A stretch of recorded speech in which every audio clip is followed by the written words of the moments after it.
Now, and I'll call to order the regular meeting of the Minnehaha County Board of Adjustment, and we'll begin with a few introductory comments. As said before, please make sure you got your cell phones turned off. The Commission is going to first meet as the Board of Adjustment to consider item 1 and the approval of minutes of the March 23rd, 2015 meeting, and item 2, which is a request for a variance. After item 2, the Board will reconvene as the Planning Commission, and action taken on the variance may be appealed to the Circuit Court in a manner and form as provided in the statutes of the state of South Dakota. Is there a motion to approve the minutes of the March 23rd meeting? So moved. Second. Motion is second. All those in favor say aye. Aye. Motion carries.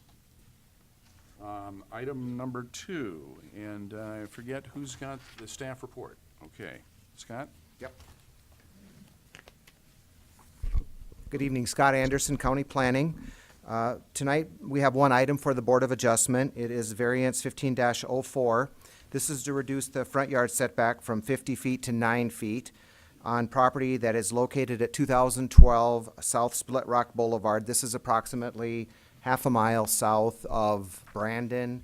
You may be familiar with this property. It was at one time called Huset Speedway. Now it's called the Badlands Motor Speedway.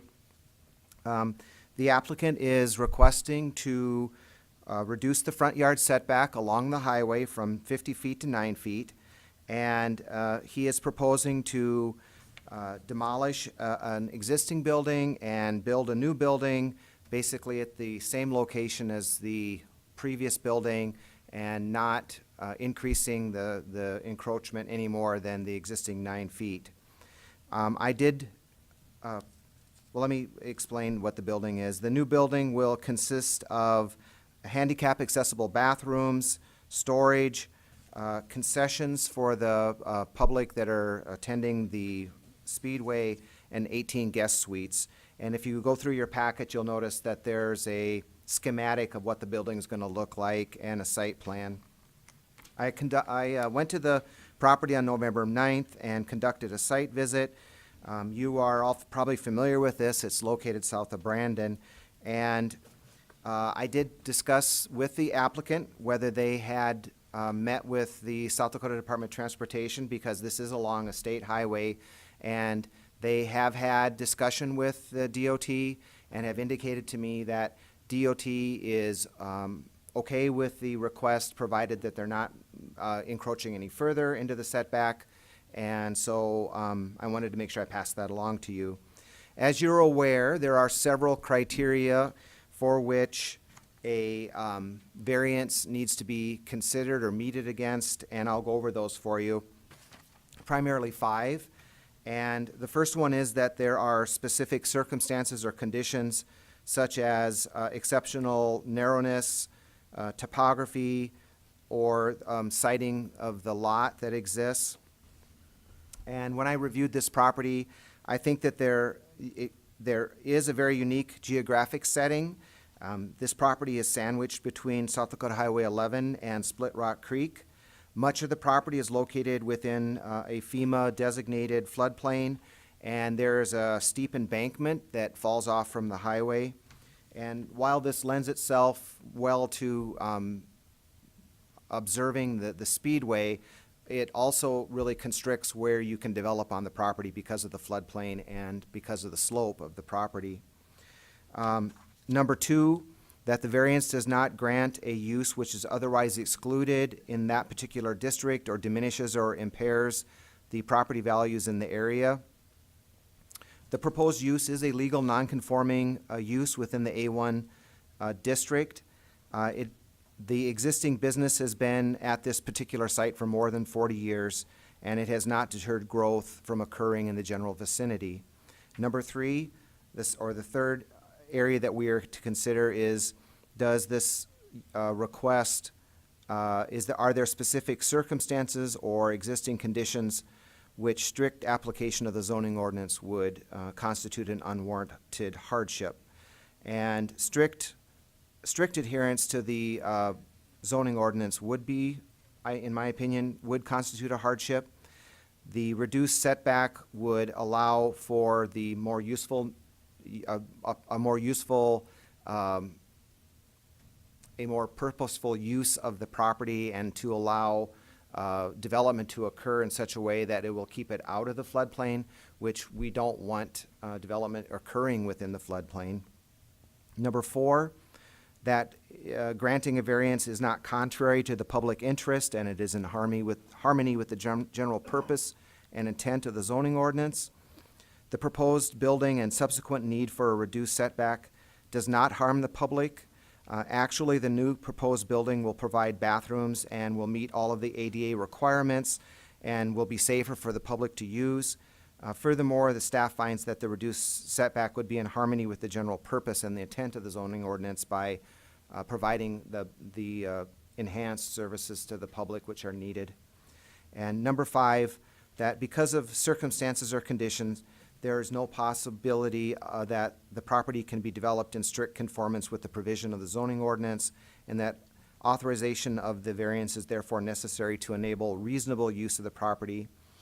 And I believe that due to the steepness of the lot, the location of the highway, and the past expansions of the right-of-way, because as we know, Highway 11, the right-of-way has gotten wider and wider as DOT has acquired additional right-of-way. This property faces significant building restrictions. Strict conformity with the setback requirements would remove all of the buildings along the upper level and some of the bleachers that are currently used by the business. The reduced setback has been established for more than 20 years and has not hindered the traveling public along Highway 11. A reduced setback variance is needed to allow the public access to functioning restrooms that are safe and meet all of today's building standards and safety codes.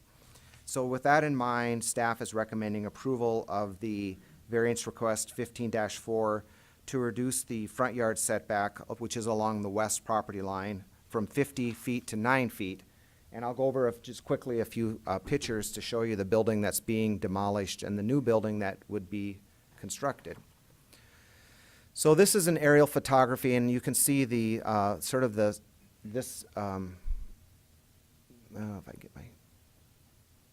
this is the building that is going to be demolished, and I will show you the pictures that I took. Here's the site plan, which shows this is the new proposed building right here. This is the second and third floor, shows the site plan, shows the guest suites and the storage and concessions. This is what the front and back will look like. This is standing on sort of on the south property and looking along this fence, which is close to being the property line, and you can see where the existing buildings are now. And this is the back of the building, and as you can see, it I would say is in need of some attention. So a new building is certainly warranted and will be an improvement for that property.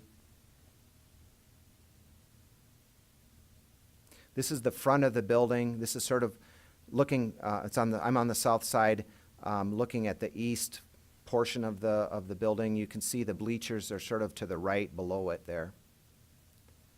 Once again, you can see this is basically this fence is close to or on the property line, and you can see how close that building is now to the property line.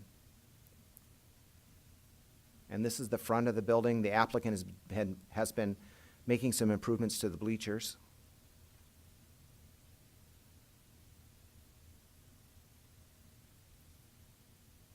Once again, this sort of gives you an idea. I'm standing a little bit closer now looking at that setback. So those represent the pictures that I took. I'll take it back to the overall site plan. I'll be glad to answer any questions that you have. I know that the applicant is here in the audience, and should you have any questions, I'm sure they'd be glad to answer them for you. Commissioners, any questions for Scott? I just wanted to clarify, if I may. Yes. The proposed building it looks like on the map like it's actually in a little bit, or part of it is from where the existing building is, or will it follow the exact same Well, lines? they're going to, that's a good question. Let me show you on the photo here as I understand it. And that might be a good question just to verify with Lanny, the architect for the project. There's a little bit of a retaining wall, if I can get to the front of it here. If I can, you can see this retaining wall, and I think they're just gonna line it up with that existing retaining wall. Yeah. So they're gonna use this existing retaining wall, and so it'll line up closely. I won't say it'll be exactly in the same footprint, but it'll be very close to the same location.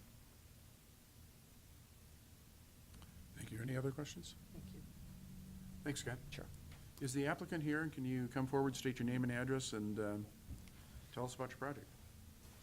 Good evening. Lanny Oranger with Innovative Design, 2700 West 3rd Street, Suite 3, Sioux Falls. Scott did a very good job of explaining what the intentions are out at the racetrack. To specifically answer your question, Becky, the west side, and it's kind of northwest, but the west side of the building will essentially be aligned with the existing west side of the building.